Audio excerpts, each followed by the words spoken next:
أعوذ بالله من الشيطان الرجيم.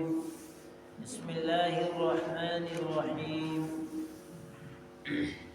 والمطلقات يتربصن بأنفسهن ثلاثة قروء ولا يحل لهن أن يكتمن ما خلق الله في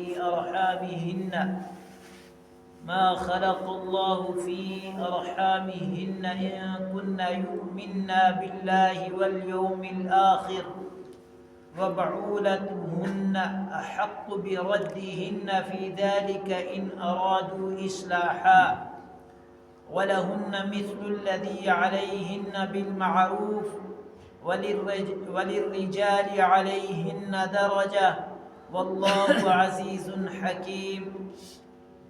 الطلاق مرتان فإمساك بمعروف أو تسريح بإحسان ولا يحل لكم أن تأخذوا مما آتيتموهن شيئا إلا أن يخافا ألا يقيما حدود الله فإن خفتم ألا يقيما حدود الله فلا جناح عليهما فيما افتدت به تلك حدود الله فلا تعتدوها ومن يتعد حدود الله فأولئك هم الظالمون.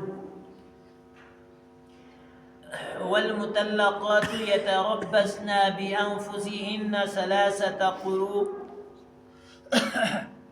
اور طلاق پانے والی عورتیں یتربصن بأنفسہن ثلاثة قروء روکے رکھیں اپنے آپ کو 3 حیضوں تک. ولا يحل لهن أن يكتمن ما خلق الله في أرحامهن اور مناسب نہیں ہے ان کے لیے کہ وہ ظاہر نہ کریں اس چیز کو کہ جو اللہ تعالیٰ نے ان کی رحم میں پیدا کیا ہے یا جو رحم میں ہے ان کے. إن كنا يؤمن بالله واليوم الآخر اگر وہ ایمان رکھتی ہوں اللہ پر اور آخرت کے دن پر. وبعولتهن أحق بردهن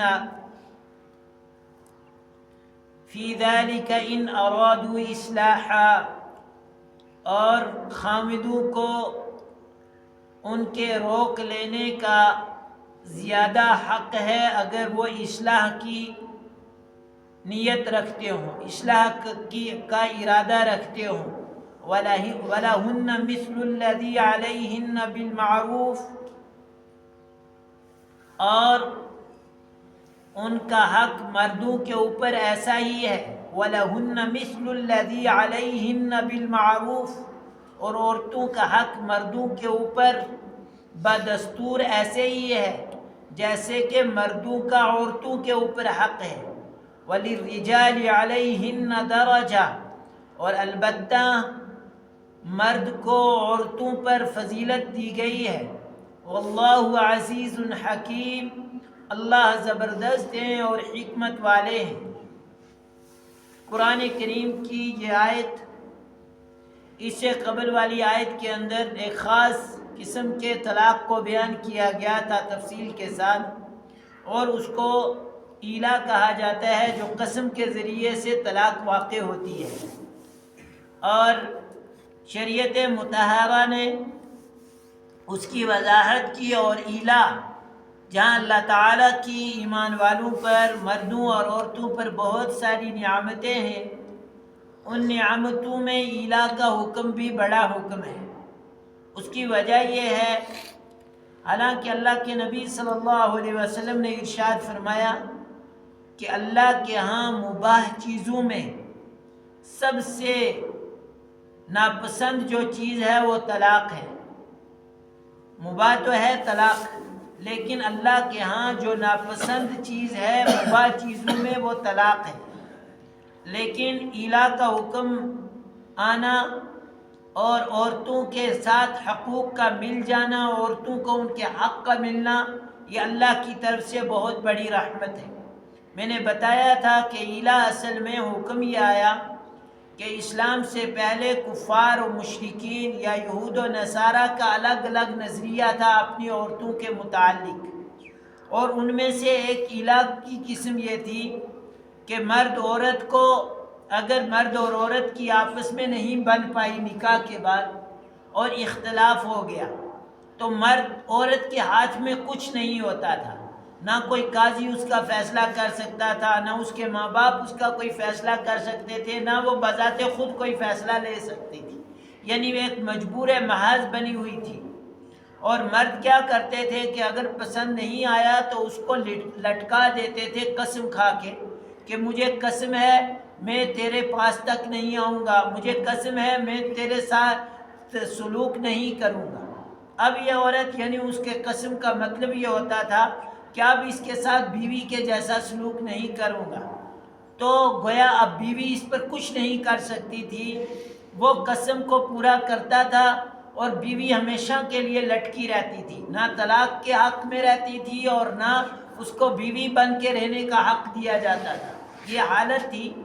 تو یہ اسلام سے پہلے کا حال تھا، لیکن اللہ کے نبی صلی اللہ علیہ وسلم تشریف لائے، شریعت مطہرہ آ گئی، تو پھر اس میں حکم آ گیا اور عورتوں کو کھل کر جینے کا اللہ تعالیٰ نے طریقہ سکھایا کہ ایسا نہیں، آپ عورتوں کے ساتھ یہ ناانصافی نہیں کر سکتے، بلکہ پھر حکم آ گیا اور مرد کو ڈانٹ آ گئی کہ ہاں ٹھیک ہے، اگر آپ ایسا کرنا چاہتے ہیں، کوئی آپ کی مجبوری بن گئی ہے، آپ قسم کھا لی ہے آپ نے، تو دو شکلیں ہیں۔ اگر قسم پوری کرو گے تو اس صورت میں آپ کو، آپ کی بیوی کو طلاق ہو جائے گی، آپ کی بیوی نکل جائے گی، پھر بیوی کو اختیار ہے کہ وہ جہاں چاہے اپنا نکاح کسی دوسرے مرد کے ساتھ کر لے، یعنی آپ سے آزاد ہو جائے گی۔ اور اگر آپ قسم پوری نہیں کر رہے تو پھر دوسری صورت یہ ہے کہ بیوی کو آپ کو بیوی بنا کے رکھنا پڑے گا، اور قسم توڑنے کی صورت میں آپ کو قسم کا کفارہ دینا پڑے گا۔ تو میں نے بتایا تھا کہ یہ بھی ایک طلاق کی قسم ہے کہ اگر کوئی آدمی الہ کر لیتا ہے، الہ کو پورا کرتا ہے، اپنی قسم کو پورا کرتا ہے، تو عورت مطلقہ ہو جائے گی، مطلقہ بائنہ، یعنی اب اگر یہ عورت کے ساتھ رجوع کرنا چاہے گا، اب اس عورت سے نکاح کرنا چاہے گا، اب عورت کو اپنی زوجیت میں لینا چاہے گا، تو اس کے لیے ضروری ہے کہ یہ سر نو نکاح کرے گا، اور نکاح کے جتنے لوازمات ہوتے ہیں، مہر کا متعین ہونا، گواہوں کا ہونا، تو یہ دوبارہ سے ساری چیزیں کرنی پڑیں گی، پھر یہ اس کے نکاح میں آ جائے گی۔ تو گویا یہ بھی طلاق ہی کی ایک قسم ہے، اور آگے کھل کے طلاق کو بیان کیا ہے۔ والمطلقات، اور وہ عورتیں کہ جن کو طلاق ہو گئی وہ کیا کریں؟ اب یہ اصل میں یہ حکم جو اس آیت مبارکہ میں ہے، یہ عورتوں کی عدت کے متعلق ہے۔ عدت کہتے ہیں کہ عورت نکاح کے بعد، طلاق کے بعد عورت دوسرے نکاح سے پہلے ایک عرصہ گزارتی ہے، یعنی اس خامند کے طلاق دے دینے کے بعد عورت جو رک کے اسی خامند کے گھر میں یا اسی کی نگرانی میں جو ایام گزارتی ہے، جیسے 3 مہینے ہو گئے، یا ایسے ہی متوفی کی بیوہ جس کو ہم کہتے ہیں 4 مہینے 10 دن ہو گئی، تو یہ بھی ایک عدت ہے، تو اس کو یہ ایام عدت ہے۔ تو اس کا حکم شریعت نے بتایا کہ اب اگر عورت کو الہ ہو چکا یا طلاق ہی ہو چکی، اب اس کو کرنا کیا ہے؟ وہ حکم ہے والمطلقات یتربصن بانفسہن ثلاثۃ قروء۔ عورت کے لیے حکم آ گیا کہ اگر عورت کو طلاق ہو گئی ہے تو وہ 3 حیض تک، طلاق ہونے کے بعد 3 حیض تک اپنے آپ کو روکے رکھے۔ روکے رکھنے کا مطلب یہ ہے کہ 3 حیض اس کی عدت ہے۔ اب عدت کے دوران نہ کوئی اس کے پاس پیغام نکاح پہنچا سکتا ہے، نہ یہ اپنا اظہار کسی کے ساتھ کر سکتی ہے کہ مجھے فلاں جگہ سے تو طلاق ہو گئی ہے، لہٰذا تو میرے ساتھ نکاح کر لے۔ یہاں تک کہ شریعت نے پیغام پہنچانے کو بھی منع کیا جائے کہ نکاح یہ کسی بھی صورت میں جائز اور حلال نہیں ہے۔ اسی وجہ سے اس کی شریعت نے مدت بتا دی کہ 3 حیضوں تک، یعنی جب تک عورت کو 3 حیض آ کے عورت پاک نہیں ہو جاتی ہے تو تب تک عورت کی عدت رہے گی، عدت رہے گی۔ پھر عورت کی بھی کئی ساری اقسام ہیں، وہ دوسرے موقع پر بتائی جائیں گی کہ جن عورتوں کو حیض آتا ہے ان کے لیے تو یہ حکم ہے، جن کو حیض ہی نہیں آتا ان کے لیے اس سے ہٹ کر الگ حکم ہے۔ تو والمطلقات یتربصن بانفسہن ثلاثۃ قروء، وہ عورتیں کہ جن کو طلاق ہو چکی ہے وہ اپنے جی کو، اپنے آپ کو روک کے رکھیں 3 حیضوں تک۔ ولا يحل لهن ان يكتمن ما خلق الله في ارحامهن، اور دوسرا حکم یہ ہے اور عورت کے لیے حلال نہیں ہے اگر طلاق ہو گئی تو اس سے دریافت کیا جائے گا کہ وہ کس صورت میں ہے. تو یہ صورتیں عورت کو معلوم ہوتی ہیں کہ آیا وہ حاملہ ہے یا غیر حاملہ ہے. غیر حاملہ ہوگی تو اس کو حیض آئے گا، اور حاملہ ہوگی تو اس کو حیض آئے گا نہیں. اور یہ عورت ہی کو صرف پتہ رہے گا، مرد کو یہ پتہ چل سکتا نہیں ہے جب تک عورت بتائے گی نہیں. تو اسی کے متعلق بتایا کہ اگر تمہیں طلاق ہو جاتی ہے، عورتوں کو بتایا گیا، تو اس چیز کو مت چھپاؤ کہ تمہارا کیا حال ہے. اگر تمہارا رحم ہے یعنی تمہارے رحم کے اندر بچہ ہے تو تم ظاہر کر دو. تو جب بچہ ہے تو اس عورت کی عدت کیا ہو جائے گی؟ وضع حمل. حاملہ عورت کو جب طلاق ہو جائے تو اس کی عدت ہوتی ہے وضع حمل. جب تک حمل ساقط نہیں ہو جاتا، حمل گر نہیں جاتا یا بچہ پیدا نہیں ہو جاتا، تب تک یہ عورت دوسرا نکاح نہیں کر سکتی. چاہے کہ اس کا حمل 9 مہینے یا اس سے زائد بھی کیوں نہ چلا جائے. بعض دفعہ ہوتا ہے عورتوں کی یہ حمل کی مدت بڑھ جاتی ہے، 9 مہینے سے بھی اوپر ہو جاتی ہے، اور کم سے کم حمل کی مدت امام ابو حنیفہ رحمۃ اللہ علیہ کے ہاں 6 مہینے ہے، اور زیادہ سے زیادہ 2.5 سال تک بھی ہے. یہ مدت ہے. تو اگر عورت کو معلوم ہے کہ اس کے پیٹ میں حمل ہے تو اس کو چھپانا نہیں چاہیے، ظاہر کر دینا چاہیے کہ میں حاملہ ہوں. تو پھر اسی اعتبار سے اس کی عدت گزرے گی. اور اگر عورت حاملہ نہیں ہے تب بھی اس کو ظاہر کرنا چاہیے کہ میں تو حمل سے نہیں ہوں بلکہ میں تو حیض والی عورت ہوں، تو تب بھی پتہ چل جائے گا. یہی کہا وَلَا يَحِلُّ لَهُنَّ يَكْتُمْنَ مَا خَلَقَ اللَّهُ فِي أَرْحَامِهِنَّ، کہ نہ چھپائیں وہ اس چیز کو جو اللہ تعالیٰ نے ان کے مادر رحم کے اندر، جو ان کے رحم کے اندر اللہ نے ڈال رکھا ہے، چاہے وہ حیض کی صورت ہو یا چاہے کہ ان کے حمل کی صورت ہو.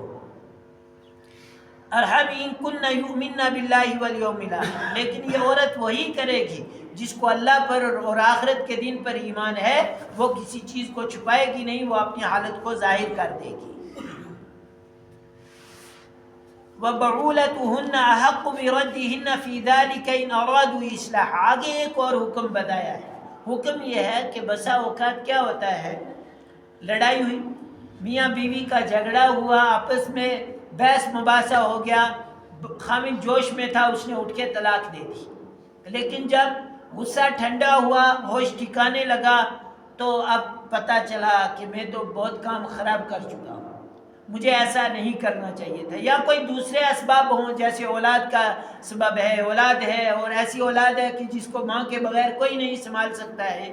تو یہ سارے جب یہ عذر پیش آ جائے تو ممکن ہے مرد کا دماغ بھی ٹھکانے آ جائے. یا عورت غلطی کر چکی تھی اور مرد اپنی حالت پر ہے، لیکن عورت معافی کے لیے تیار ہو گئی کہ میری غلطی ہے، جو میں نے قصور کیا تھا میں اس کی معافی چاہتا ہوں، یہ اصلاح ہو گئی. اب یہ آپس میں موافقت کر رہے ہیں، تو شریعت نے کہا کہ اگر اس صورت میں یعنی طلاق بائن یا طلاق رجعی کی صورت ہے تمہاری، تو تمہارے لیے بہتر ہے کہ تم آپس میں ایک دوسرے سے رجوع کر لو. پھر کیا کر لو؟ رجوع کر لو. یعنی بہتر ہے کہ مرد کو نئی بیوی ملے اور بیوی کو نیا خامد ملے. اس سے بہتر ہے کہ تم جو زندگی گزار رہے تھے، اگر تم اپنی اصلاح چاہتے ہو اور تمہیں سمجھ آ گئی ہے، تم سدھرنا چاہتے ہو، تو بہتر ہے تم واپس کیا کر لو؟ رجوع کر لو. رجوع کی اگر طلاق رجعی ہے تو سیدھا رجوع کر کے آپ اپنی بیوی بنا سکتے ہو، اور اگر طلاق بائن ہو چکی ہے تو نکاح کر کے دوبارہ اس کو اپنے نکاح میں لا سکتے ہو. وَبَعُولَتُهُنَّ أَحَقُّ بِرَدِّهِنَّ، اور اس کا خاوند کا یعنی اس بیوی کے خاوند کا اس کو واپس رکھ لینا، اپنے نکاح میں لے آنا، یہ زیادہ بہتر ہے. اگر اصلاح کی نیت ہو، اگر موافقت کی، مناسبت کی اور آپس میں نمٹنے کی نیت ہو، ارادہ ہو، یہ زیادہ بہتر ہے. وَلَهُنَّ مِثْلُ الَّذِي عَلَيْهِنَّ بِالْمَعْرُوفِ وَلِلرِّجَالِ عَلَيْهِنَّ دَرَجَةٌ. آگے ایک اور حکم بتایا. یہ بتایا کہ کوئی مرد یہ نہ سوچے کہ میں مرد ہوں اور میرے عورت کے اوپر میرے سارے حقوق ہیں. قرآن نے صاف وضاحت کر دی، جس طرح عورت کے اوپر عورت کے اوپر مرد کے حقوق ہیں بیائی نہیں، اسی طرح عورت کے مرد کے اوپر بھی حق ہے. صرف فضیلت مرد کو اس وجہ سے دی، الرجال قوامون علی النساء، کہ مرد عورت کے مقابلے میں قوی ہے، طاقتور ہے، معاشرے میں نکلنے کی حیثیت رکھتا ہے، باہر نکلنے کی طاقت رکھتا ہے اور ماحول سے لڑنے کی طاقت رکھتا ہے، اس وجہ سے مرد کو فوقیت دی ہے۔ باقی حقوق کے اعتبار سے جس طرح مرد کے عورت کے اوپر حق ہے، اسی طرح عورت کے مرد کے اوپر حق ہے۔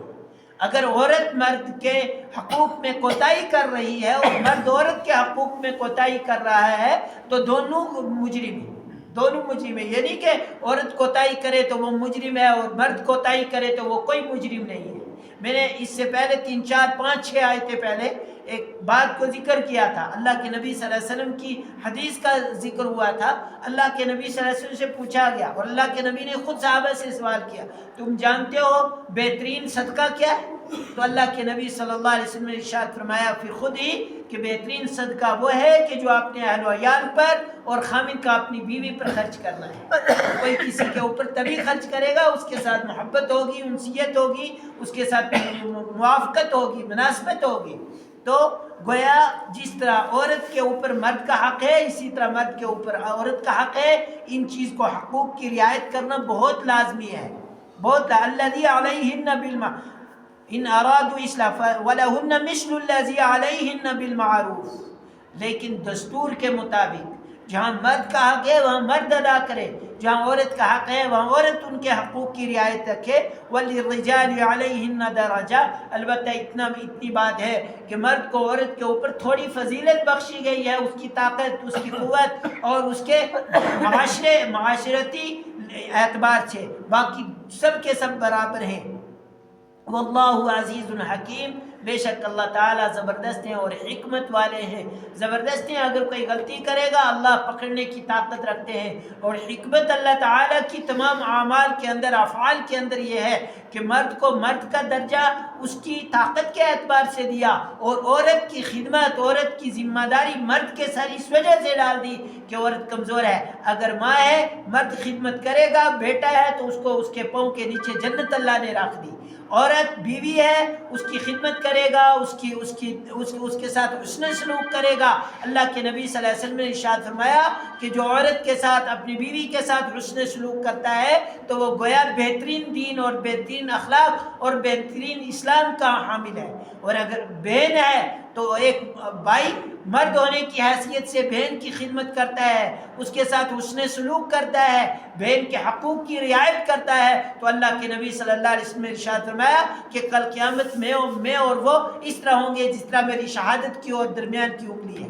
اسی طرح اگر وہ مرد کے ذمہ داری میں بیٹی ہے تو بیٹی کی کفالت کرنے والا، اللہ کے نبی صلی اللہ علیہ وسلم نے ارشاد فرمایا کہ جس کو ایک بیٹی اس نے کفالت کی، 2 بیٹیوں کی کفالت کی، 3 بیٹیوں کی کفالت کی، اور پھر جب تک زندہ رہا ان کا خیال رکھا، تو اللہ کے نبی صلی اللہ علیہ وسلم نے ارشاد فرمایا میں اس کو جنت کی ضمانت دیتا ہوں۔ یہ عورت کے حقوق مردوں کے اوپر کہ اس طرح ماں کے اعتبار سے یہ رعایت رکھنی ہے، بیوی کے اعتبار سے یہ رعایت رکھنی ہے، اور بہن ہونے کے اعتبار سے یہ رعایت رکھنی ہے، اور بیٹی ہونے کے اعتبار سے یہ رعایت رکھنی ہے، اور یہ درجات ملنے والے ہیں۔ یہ تو سارے، اور یہ اس وجہ سے بتایا کہ عورت کے مقابلے میں مرد طاقت والا ہے، قوت والا ہے، تو اس وجہ سے اس کو یہ زیادہ تھوڑا سا بڑھا کے فضیلت اور درجہ دیا۔ باقی حقوق کے اعتبار سے جو حقوق مرد کے ہیں وہی حقوق عورت کے ہیں، ان کی رعایت رکھی جائے۔ اللہ تعالیٰ کے رسول زیادہ عمل کی توفیق عطا فرمائے۔ سبحان اللہ و بحمدہ۔